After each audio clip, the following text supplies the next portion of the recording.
just one jacket, the 10-play cycle. Oh. So Ending with Gem of the Ocean? I mean, and actually, they've presented them in chronological order. So it begins with Gem of the Ocean and ends with Radio Golf. Oh my God. And as I was one of the people who was invited to write a foreword, I'm going to that. And tonight there's also a screening of, is it tonight? Yes, tonight there's a screening of A Raisin in the Sun at 8. Okay, I've drank water, I better put some lip gloss on. Okay. Romania will screen. Now the pressure's on. Yeah, I trust you. Okay. So we are set. Okay. I want to talk about what you did just as you were getting out of college. First of all, were you politically active in college or after? Sure. Oh, yes, my loose, thank you. Oh. Thank you, did I get it? Yes. That's it. Okay, Okay. thank you very much. Should Let's see. I do that again? Yeah, just one more on your left side. If you show me the amount, I can get it. Let me just. Okay, and set. So let's talk about when you were in college and just getting out. I wanted to ask you if you were in college or afterward politically active ever. Oh, when you say politically active, what do you mean? Whatever you consider politics. Did you advocate for a certain cause, for a certain party, for a certain candidate? No, I never got into national politics like that. What we advocated for at Howard University was studies relating to black people. Our education at that time was so Eurocentric. It was just unfathomable to us as young people that we were in an institution of higher learning with this great history and great people. And everything we were learning was so Eurocentric. And that was something, when we talk about The Cosby Show, I believe you were able to do some remedying of with that show. Yeah. But we'll get to The Cosby Show. I wanted to ask you about after graduation, what were your first jobs like? Did you have an agent? Did you go to cattle calls? How did you get them? Let's see. I came to New York when I was still a student. I came to New York at the invitation of a gentleman named Allie Woods, who was a member of the Negro Ensemble Company. The Negro Ensemble Company, as you may or may not know, was a very well-known repertory theater company here in New York City in the mid-'60s, mid to late '60s. He was from Houston, Texas, and he had directed me the summer before in Houston. So he invited me to come to New York, this was after my sophomore year, to be in New York for the summer, as there was at the theater what was called a Monday night series. We rehearsed for about 4 weeks, and then we presented our plays for 2 weeks. So I came to New York City as a college student. I stayed at what was then the Barbizon Hotel for Women, right on the Lexington line, got on the train and went down. The most exciting thing about that summer for me was that every night I could watch for free those presentations. And what was happening was Song of Lusitania and Bogey and Daddy Goodness in repertory for those weeks. I was watching Clarice Taylor, Frances Foster, Moses Gunn. Oh my God, I don't want to leave anybody out. Hattie Winston, David Downing, Arthur French, Rosalind Cash, Esther Roll. I was watching these great actors in performance every single night. And this was so reaffirming for me, because in my freshman year at Howard University, we had a voice teacher, Mrs. McMichael, whom after almost a year's study said to us one day, you know, you really should consider another profession. Because there isn't very much for the Negro in theater. She was a well-meaning lady, I guess. But we just looked at her because we weren't thinking like that. And this experience was so reaffirming for me.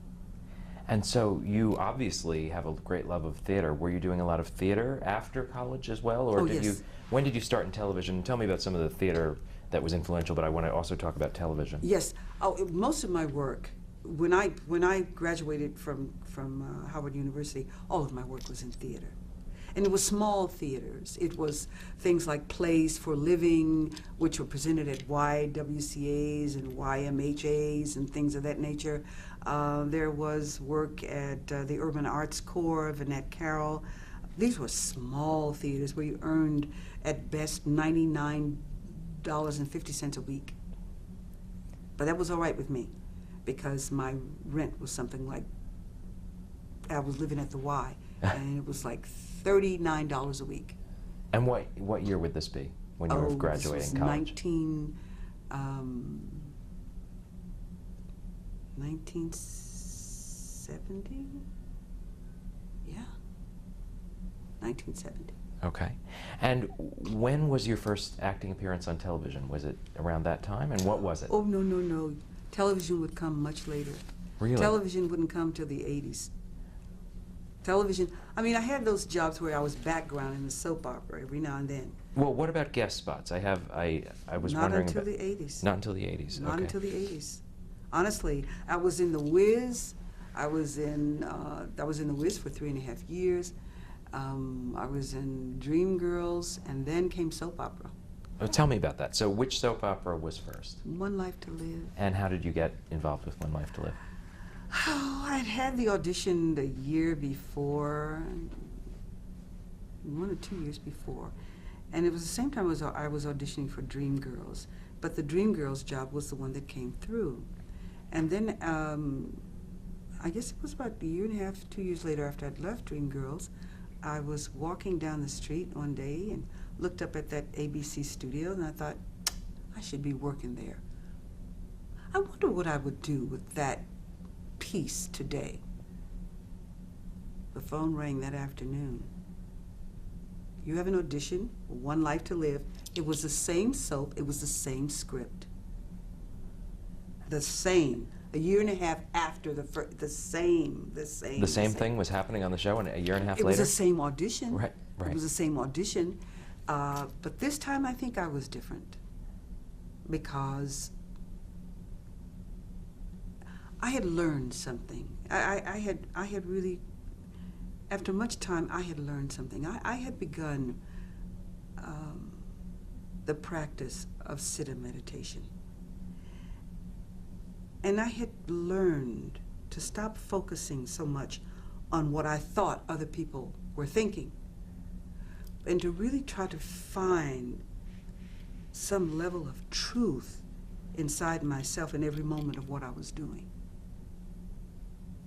Now, one would think that I should have learned that in the drama school, but in drama school, what you're learning techniques.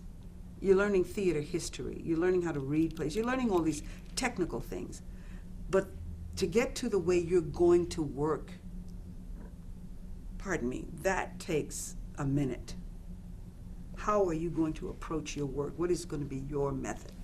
That took a while. And so do you think that made the difference on the second audition? Absolutely. What can you describe your character, what your role was, and how it related to the other characters? Yes, she was a public relations lady, and she was brought in as a love interest to Ed Hall. And, yes, Al Freeman Jr. was playing that role, and he had been with that soap opera for some time. This was her basic function. In soap opera, I learned that I played the same scene every day in different clothes and in a different setting, but it was basically the same scene. Yet the actors who work in soap opera are very fine actors. They come from theater, and many work in film as well. Very fine actors. And now your character's name, Courtney Wright, correct? Courtney Wright. Now, was this a multiracial cast? Did you feel that did you get to have interaction, including romantic storylines with people of all races, or were you limited to particular, I mean, in that era, you would think that it might be limited, unfortunately. No. I didn't feel limited. Al Freeman Jr. was a man of, you feel limited in any way, and I don't feel limited in any way. And I used to make this joke. There was a character on there, Asa Buchanan. He might still be there. So. And this was my running joke. He was married to everybody on that show but me. at one time or another. He was his grandson's father. Figure it out. No, I was only with the soap opera for about a year before Cosby came. Okay, now I wanted to, I believe Santa Barbara was in at that point too before Cosby, correct? I think maybe I did one guest spot on Santa Barbara. Okay, but it wasn't a regular, like, no. like One Life to Live. Well, let's talk about Cosby. How did you come to be cast on Cosby? You said before Cosby came. Did it come to you? Did you come to it? I think it came to me. I really think it did. At the time that they were casting, Bill wanted his wife to be bilingual, and he wanted her to speak Spanish specifically. I speak Spanish, I understand Spanish, but I don't get a chance to practice it. However, there was a family that lived upstairs in the building that I was living in at the time. I think they were from Dominican Republic. And there were two teenage girls that used to come and sit with my son. So I engaged them in conversation, and I said, now this is the scene, and this is what I would like to say. Now, I want to say this, not as it appears in the textbook. See, I knew enough to know that the way people speak is not what's in a textbook. So, you know, they were able to facilitate my understanding something very good. And I said, oh yes, I remember this, I remember this. Okay. So you were coached in Spanish? Yeah. For the audition I for Claire? I wanted to be, because I didn't have a chance to speak Spanish. If you don't speak a language, you get a little rusty. But did Claire speak Spanish in the pages that you had to audition with? No. I don't know if she did in the pilot at all. No, none. But I wanted to be authentic, Right. you know? So I knew what I wanted to say, and I said it. And that got me second audition and third audition. But then when I got to see Mr. Cosby, Was that your first meeting with him? Had you Yes. ever met him before? I met him when I was in college, but he wouldn't remember that. It was in passing. Right. At a television station. Never did I imagine that I would actually work with him. What a gift. So, when I had the audition for him, he challenged me to say something on the spot that I hadn't been coached in. And I had to come up with it. In Spanish, or are you saying an improv exercise in English? In Spanish? In Spanish. In Spanish. And I had to come up with it, and I did on the spot. But he said that wasn't really what he said that, I asked him years after we'd been in the show, why did you cast me? He said, because of that look in your eye. That look, he said, it's that look in your eye.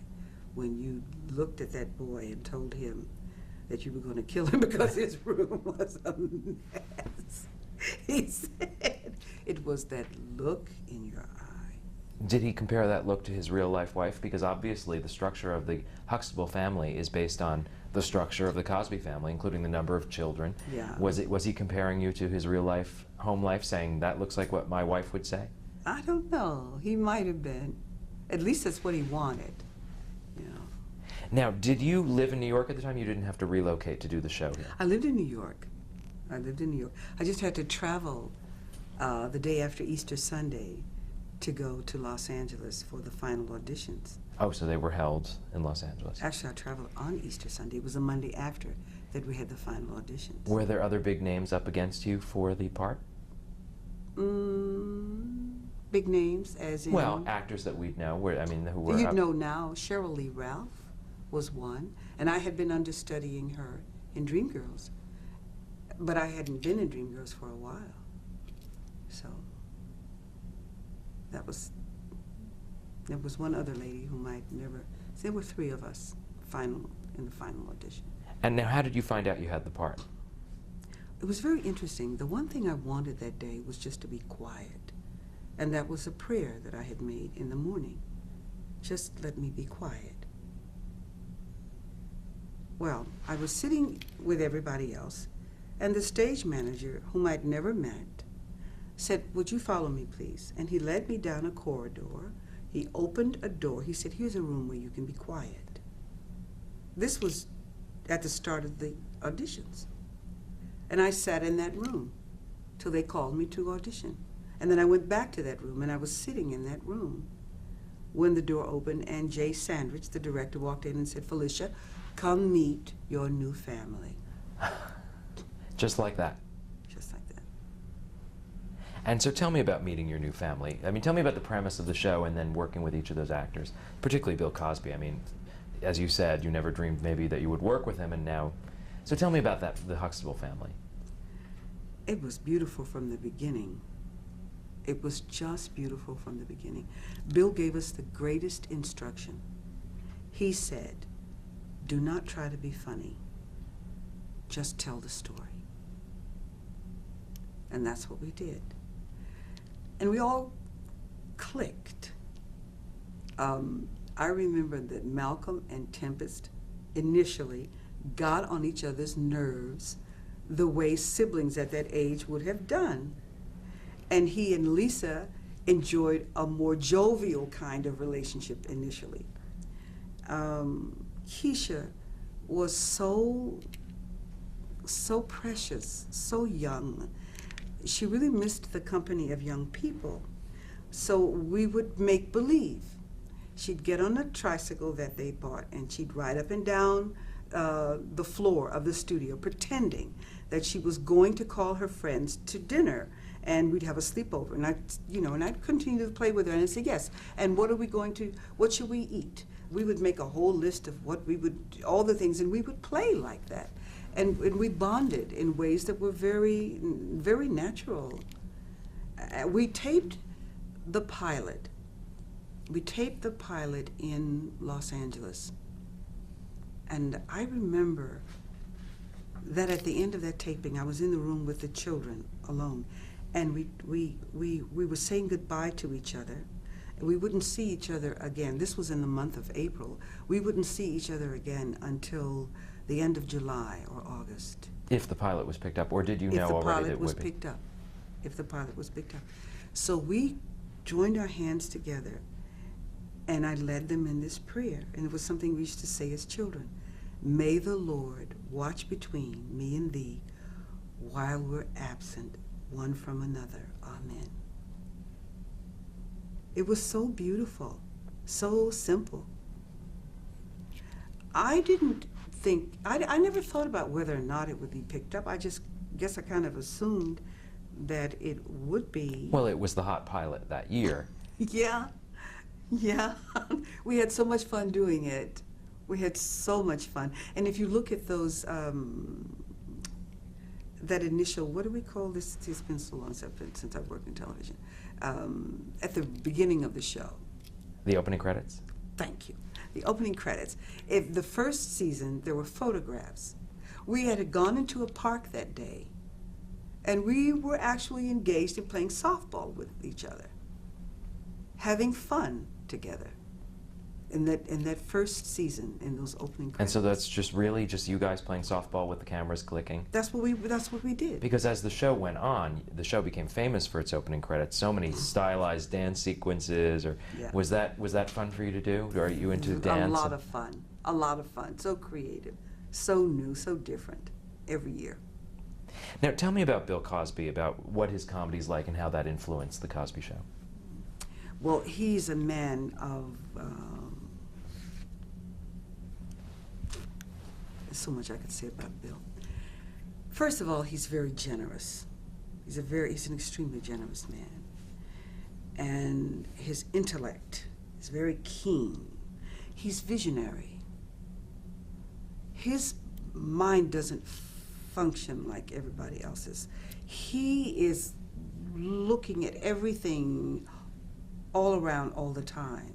And by that I mean, he was looking at the quality of the script as he was considering, to the smallest detail, anything that was on our set. Paying attention to the music, paying attention to how we were dressed. He paid attention to everything. He was visionary, and he's spontaneous. He's spontaneous in his thinking, and so spontaneous in his action on set. It's like jazz, you know. You know the melody, you know the chord structure, you know the basic timing, you know the rhythm, play.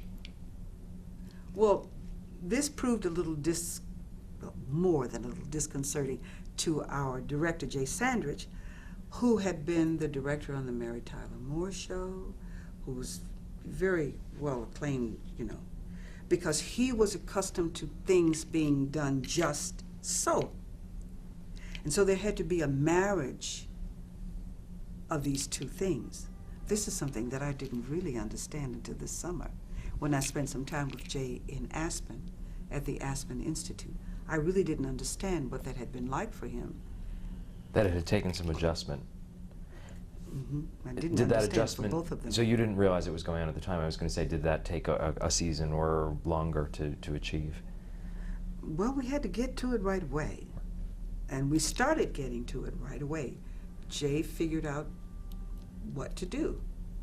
He figured out, because he's very astute, technically astute, he figured out how to film it, how to shoot it. And he was always thinking editing while he was shooting the show.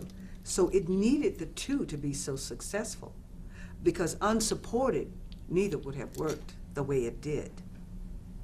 But it was Bill's sensibilities that guided that show. Well, let's talk about his sensibilities, because, for example, would he, to your knowledge, guide the story in terms of helping writers, either just a story that's funny or a story that is real for African American characters?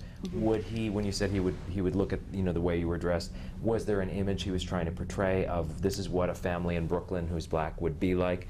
Was there, you know, was he very conscious of the message that was going out there, plus making it funny? The things that he was conscious of, first of all, was that information should be true. Dr. Alvin Poussant was a consultant to make sure that in the writing, in attempts to be humorous, writers didn't write things that were misinforming the audience. Let's say something as simple as when Rudy had a cold and he was trying to get her to take the cough medicine, that they didn't use words or terms that would confuse, that always there was truth, always that there was truth. In terms of cultural sensibilities, the art that's displayed on the walls, the music that you hear, even to the tune of making an entire episode with jazz greats in it. I mean, when have you ever, never before or since, have we ever seen such a thing? He would make things like that happen. He would not allow, there were some things he was most adamant about, and one was that young people are young people, and he didn't want them sounding like 40-year-old people in 8-year-old bodies. He said, because a child who talked that way to an adult would not live in my house. And he's right. I mean, culturally, it's unacceptable. That smart mouth stuff, culturally, it's unacceptable. It's just, it's unheard of. So he wasn't going to have it, you know. And his greatest, oh God, this is what I loved most about him. His insistence on the audience's intelligence and that it be respected. And so not talking down, or, because I was going to ask you, how was The Cosby different from other shows of the era? And I can tell from what you're saying that some of the shows of the era, and of any era, do pander or talk down to an audience. How was Cosby Show different, and in that way? His humor was never at the expense of a character. He didn't think it was funny to make people appear to be stupid. You know, he just didn't. I mean, in my studies at Howard University, one day, Dr. Snowden said, comedy or tragedy, comedy or tragedy. And everybody said, well, we love the tragedy. And he smiled and he said, you know, tragedy appeals to the emotions, but comedy appeals to the intellect. Well, most of what you were seeing in television and comedy was not appealing to the intellect. Did you realize this at the time? Did you have this appreciation while you were making it? Oh, Say, yes. this is very different. Oh yes, because prior to even working with him, to tell you the truth, my sensibilities had become such. I couldn't watch most comedy on television because I couldn't bear the sound of it. It was cacophonous. And yet you went in for a sitcom audition. You didn't know yet that this was going to be the Cosby Show, as fabled as it is. But I knew that Bill Cosby. Right. I knew that Bill Cosby was in it. I knew that Bill Cosby was involved, and I knew that as surely as he was involved in it, it was going to be good. It was going to be different. It was going to be good. That much I knew. Do you want to pause for that truck? I saw you shaking your head. Are we okay? I will let you know. Yeah. Okay, all right. Can you tell me about Claire Huxtable? Can you describe her? What was her background?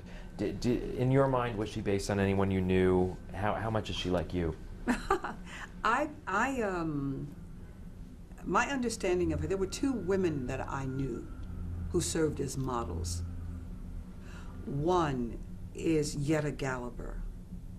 She lives in Washington, D.C. She's married to Dr. Flavius Gallagher, and he was my father's classmate. I met her as a college student. This woman worked with services for the handicapped. She actually created services for the handicapped and children at risk in Washington, D.C. She was the one who brought the suit that resulted in access for handicapped people all over this country. Her philosophy of life is simply this: love is easy. And she and her husband, after marriage for many years, continued to dance together. Theirs was always a house ringing with laughter, in which the children's friends, college friends, I mean, there was a whole pledge group that slept over and hid out at her house. I shouldn't tell that, but they're in now, it doesn't matter. But it was like that. We would come and go down in that basement and dance every Sunday. I mean, it was just, this is what her home was like that, warm and welcoming, just like that. The other person was a dear friend of mine, is a dear friend of mine, Janice Christian. She had been a next-door neighbor at one time. Janice was a graduate of Howard University, as was her husband, Chris, who was an engineer with IBM. And she was a lawyer who later became a judge in Atlanta, Georgia. She was a woman who loved fun, family life, doing things with her family, and had the best nose for a bargain I've ever seen. One day that woman came home with a bushel of peaches in her trunk she had paid all of $2 for.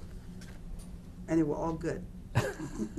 And so all of that put together makes Claire. I mean, when you talked about the music and the family and still, dancing with her husband, that's what we saw with Cliff and Claire, correct? Did you get the sense that they still loved each other, still were physically intimate with each other, even though they had 5 kids? Oh, yes. Oh, yes. Oh, yes. It was, that was what was so great, huh? That was so great. And in-laws were respected, He wasn't making fun of his mother-in-law. She wasn't annoyed with her mother-in-law. It was a family built on love and respect, without all of the pompous pontificating that could go along with all that. It's just the way it was. It's just the way it is.